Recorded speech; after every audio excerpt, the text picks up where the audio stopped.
As soon as you don't sort of budget and know where you're going, that's when we're starting to see people fall down. And hopefully we don't see a repeat of that in 12 to 18 months' time. Welcome to Building Perspective, the Master Builders SA podcast. I'm your host, Will Frogley. Join me as I speak with some characters in the building construction industry. How did CBUS become a top-performing super fund? By returning an average of 9.25% every year for the past 37 years. What does that mean? Well, it means we're pretty darn reliable. CBUS, for all of us. To consider if CBUS is right for you, go to cbussuper.com.au for a PDS and target market determination. Past performance is not a reliable indicator of future performance. It's great to be here today with Paul Dimasi from Nexia Edwards Marshall, who's a great corporate partner of Master Builders SA. Welcome, Paul. Thanks, Will. Thanks for having us today. It's a pleasure. And can you start by telling us a bit about Nexia Edwards Marshall and what you do? Yep. So Nexia Edwards Marshall is a full suite of accounting firm. We're locally owned in SA, but we're a part of a national network. Our point of difference is, we can do your everyday compliance work, taxation. We've got super and audit, basically the full suite, but we also have a lot of specialty groups. So I head up the property and construction group where we focus on all things property and construction. And we've partnered with the MBA for a number of years now to provide support to all of their members as well. And so we like to get out to building sites, learn the lingo, and just do anything property and construction. And we love it. Plus do your compliance work and strategy and business planning. So yeah, a bit of all things possible, really, not just accounting, which is great. We certainly really appreciate your support and you providing an outstanding service to members. We really, as everyone knows, it's been a tumultuous couple of years. And I think, the outlook for this year is pretty rocky as well and volatile. And that's why I think it's a really good opportunity to get yourself in here today and talk about some of the challenges the industry is facing and some advice that you can give people who might be going through some pretty rocky patches. Yeah, definitely. It's been interesting 2 years to say the least, and that's across all sectors in every business. But at the moment, sort of a lot of the current issues that people are facing are really to do with cash flow. So people are worried about managing their cash flow and what's coming up next and how to pay the bills. Other key things we're sort of discussing at the moment with a lot of our clients is the timing of projects, sort of what are your delays. So we saw obviously last year materials and supplies being very hard to come by, logistics even, and then, what do you do when you start quarantining all your staff? How do you manage that? What's going to happen when the current pipeline of work fades? So a lot of people are predicting 12, 18 months worth of work left to go, and then they're not too sure what's going to happen. Supply shortages, they're sort of coming back up to speed, but there's still a lot of that out there. Fixed price contracts, things like government stimulus finishing and directors' duties, they're really all the common sort of issues that we're sort of seeing at the moment when we're talking to our clients. And that's certainly consistent with, my conversations with our members. There's, I think, a real misconception out there with a lot of people of the general public and certainly in government that because the building industry is really busy at the moment that everyone's making a ton of cash, but that's certainly not necessarily the case, is it? No, definitely not. I mean, at the moment, yes, there's a fair bit of money coming through the pipeline, but the problem is supplies have gone up and just a 5% increase is really hurting the bottom line for a lot of the builders. Competition's still pretty tight, so there's a lot of people, first home buyers, using the home builder grant that was around, it's probably been 2 years now, and that's pushed a lot of work forward, and so supply is drying up around the place as well. So it is pretty hard to control all of that, and people think, builders are going to be flush with cash, but it's not necessarily the case because everything else seems to be creeping up around them as well. And timber certainly seems to get the lion's share of the media interest in terms of shortages and price increases. Yeah. And timber did indeed go up about 40% last year, according to the ABS, but still went up by a similar amount. And pretty much every input you can think of, plus labour, has really jumped up as well. So it's a very challenging time. You have those builders who can access materials but are dealing with big price increases. But then you've got particularly small builders as well who can't actually get their hands on materials or trades at all. We're finding that a lot with our client base. So if you're at the larger end of town and you've been with your supplier for a long time, generally you're getting first dibs at anything that was coming in. And then people who tend to shop around a little bit were sort of getting pushed to the back of the queue and not necessarily being able to keep up with supply. We also saw a little bit of gouging going on. So people took an opportunity once timber dried up to push the steel prices up. So obviously all of this just created a revolving wheel of issues for the builders to try and find their supply. But saying that, loyalty gets you so far as well. So being loyal will make sure you've got that pipeline of supply to come through, but at the same time, you still need to shop around and make sure you're doing the right thing. And we found for those smaller builders who were shopping around because, their margins are a bit tighter, unfortunately, they felt the brunt of it because they were pushed to the back because they couldn't keep up with, or they couldn't provide what, the suppliers were wanting really, which was large volume. You touched on price gouging before. I think that is a very real issue, and it's something that I know the ACCC is currently investigating. It'll be very interesting to see if anything comes out of that.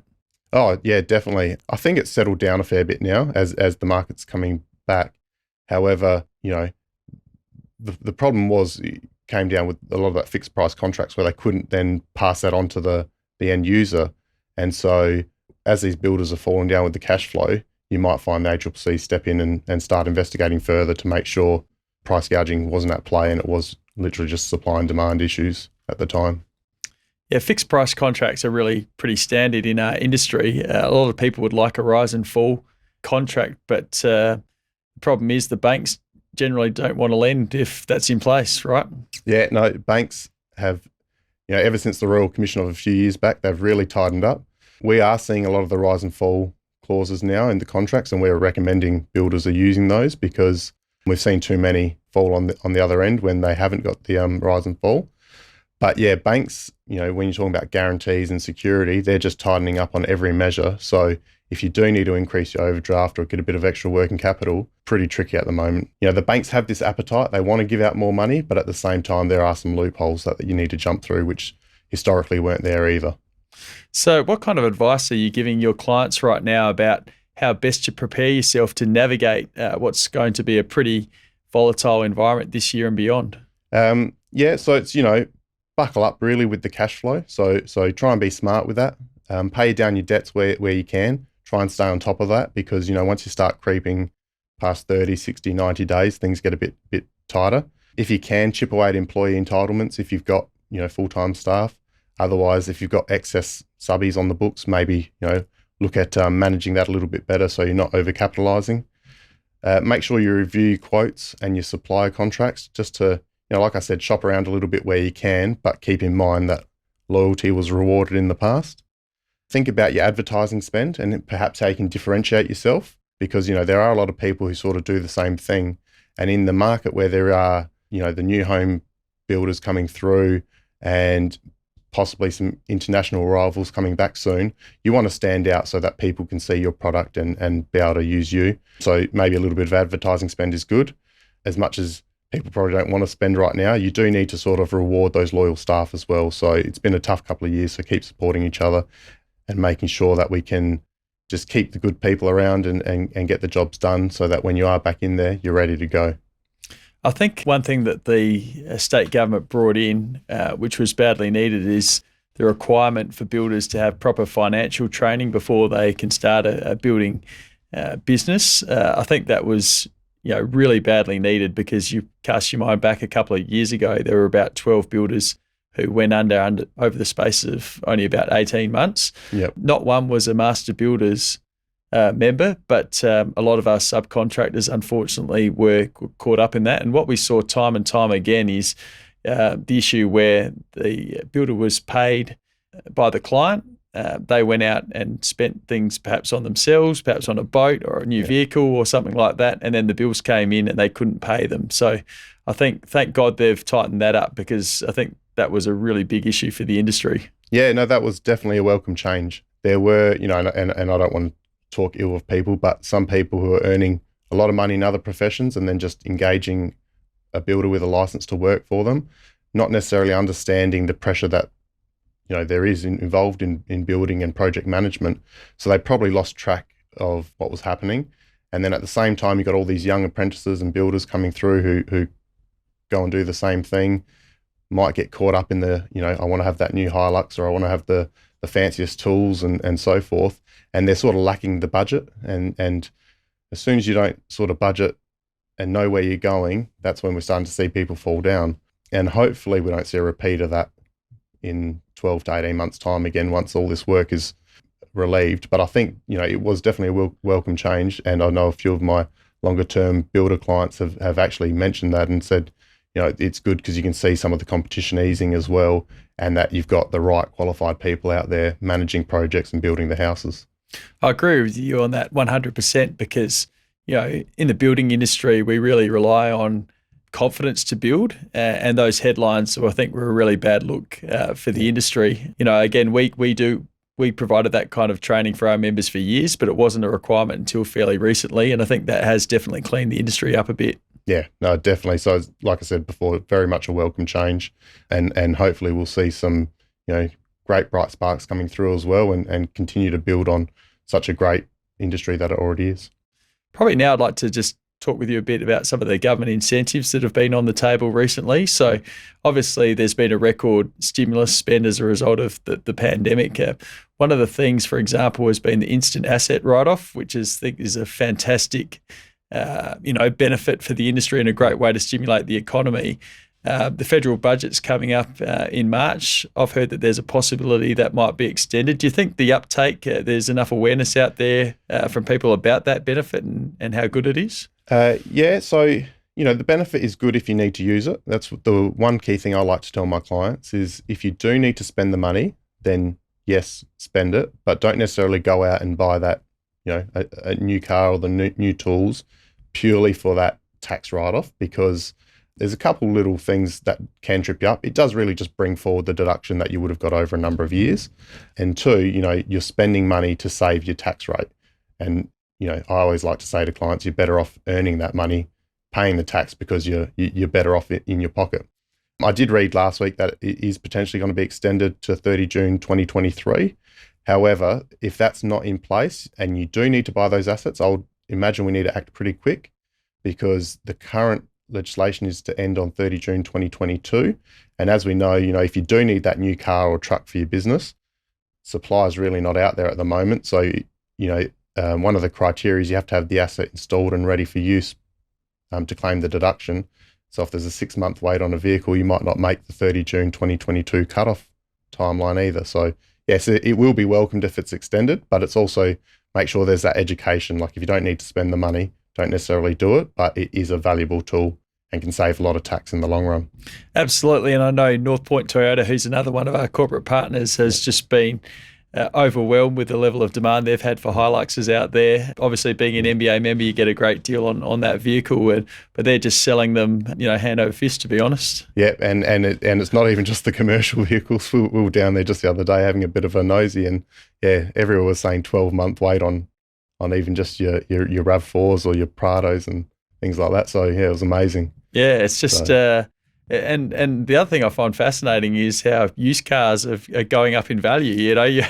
We've always talked about the fact that they lose X amount of dollars the minute you drive them out of the dealership. Yeah. But to see secondhand vehicles going up in value, I mean, we're in a crazy time, aren't we? Yeah, definitely. We've seen. I've been dealing with some other clients, and they were selling some trucks that they had, and it was I couldn't believe how much they were getting for it. And when I questioned one of the values, he turned around and said, "So people are willing to pay that?"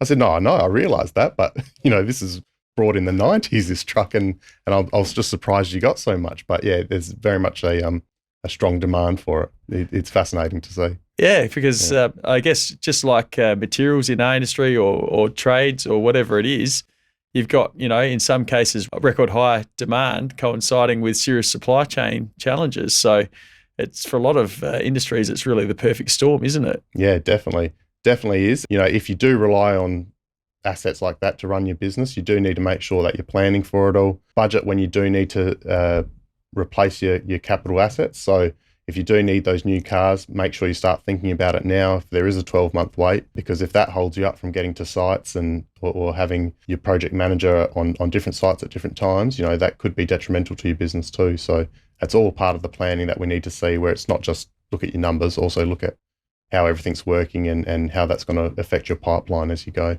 Yeah, that's really good advice. I think, it's loud and clear from you, I think, Paul, that, don't think about, what you're going to do tomorrow. Don't start thinking about that today. You need to be planning months and months in advance, I guess, more than ever before, right? Definitely. Yeah, spot on. You need to set those goals and targets of where you want to be because, it goes really fast at the moment. And in these last 2 years, even with lockdowns and quarantines, the building industry has managed to survive, build up momentum. So it's going to fly by. So you need to plan for those next steps to continue to grow. Whilst our challenges are very different from those that, hospitality or retail, for example, facing at the moment, construction's definitely still a risky industry at times. And, if you look around the country, there have been a number of insolvencies. They are still quite low compared with previous times, but they're on the uptick. SA so far hasn't really seen it as bad, but we've certainly seen some significantly sized builders go under in Tasmania and in the eastern states as well. So everyone needs to be thinking about that now and doing what they need to do now to make sure they're in good financial shape. A few things to touch on with that. Directors' duties, definitely up there now. So, if you're the director of that company, you're responsible for the debts as and when they fall due. So, managing that cash flow is very important. I think about a year ago, they brought in superannuation obligations and GST obligations into the mix as well. So you need to stay on top of all your duties there, which can sometimes be forgotten about. Structuring is definitely very important. Make sure you're in the right structure for the business that you're running, because that can help mitigate some of these issues. If you've got limited liability with a company versus, a partnership where you might be exposed to your partner's liabilities if you don't quite know what's going on. We're also seeing a fair bit of, the bank guarantees, supplier guarantees being called upon. So you want to make sure that you're on top of all your obligations there and that you don't default on anything. ATO audits, in the last 15 years, probably the first 13 years of my working career, barely had any ATO audits or quite minimal. And the last 2 years, they've skyrocketed. So, they've got more access to your information through single touch payroll. They've got more information through government agency sharing resources. So realistically, they can see any red flags before we even know about it, and they're onto the clients. So, if you start mixing all of these things in with the potential pipeline of work fading in the next 12 to 18 months, you can see that there might be that repeat of builders going under every couple of weeks. But hopefully SA is going to stay strong and not be impacted too much with that. And that's where the planning, structuring, budgeting all comes into play to stay ahead of the game. So we've got a state election coming up next month, the federal election expected to be held in May. That's where it's very important that the right policies are put in place, the right commitments to enable building construction to remain strong for the long term, because, I think the last 2 months have demonstrated that there's no industry more important for the wider economy than building and construction. Yeah, definitely agree with that. And I think we touched on this earlier, but, once those international borders open again, and we see some more migration into Adelaide, we're going to have to home a lot of people, and we're going to have to build that infrastructure to support working, in the city and regional areas. That's all going to change with people working from home, but we still need all that infrastructure, and that still keeps ticking the economy along for South Australia. So definitely an integral part. There's obviously been a lot of stimulus, a lot of government support, and also creditors, I think, have been fairly understanding about COVID. Yeah. Is there a real risk, though, that, if practices were to revert to normal, then some people could find themselves in a bit of strife? Yeah, definitely. So, a lot of people were enjoying that rent relief last year from their commercial spaces, or just, in the city alone, you can see a lot of lease signs up. I think there's going to be some more bargaining power coming from it. So hopefully if your lease renewals or creditor renewals are coming up, it's a good opportunity to review all of those and push back a little bit to make sure you're still getting a good price. But yes, if you can't keep up with your current commitment, the landlords and suppliers probably can't keep going with discounts, extended payment terms and things like that for much longer. So you probably will see a bit of pushback, calling on those guarantees, which could put you in a bit more of extra pressure and strife with the cash flow. One thing that I've found very interesting, there's a lot of talk about a cliff post-home builder, but sales have actually held in there pretty well to date, considering they're down, but they're down on often record high levels. And if you compare sales figures for example, this month compared with the same month 2 or 3 years ago, they're actually still up. So, which is fantastic. And then I think the key after that is going to be, as you said, that population growth and immigration returning. We are an industry that heavily depends on population growth. Yeah. No, it was interesting. I was speaking to a couple of real estate agents last week, and I thought perhaps the pricing out there in South Australia in particular would have settled a little bit, and I would have thought this might have been a new norm, and they all said the same thing to me. Very similar to what you're saying, Will, like it is still strong. They were mentioning anything along the coastline still 20% up, which I thought was amazing, coming towards the end of January. I thought, how could you possibly be up that high? But they were very adamant on that. And they think, over the year, it's still going to be at least a 10% rise, which I was surprised to hear that. So it's good to see there's still that appetite, but, that also does pose some risks as to the affordability for some of the younger people and potentially over-capitalising if people are taking advantage of low rates and borrowing pretty high. So it could, a bit of a double-edged sword, but it's great to see there's still that confidence out there. Yeah, I think definitely something that would help address that housing affordability issue would be looking at stamp duty, which has been a long time policy priority for master builders. We're really hoping that, one of the major parties can commit to something in that area during the campaign, because, what a completely inefficient tax that does the exact opposite of what we want to see.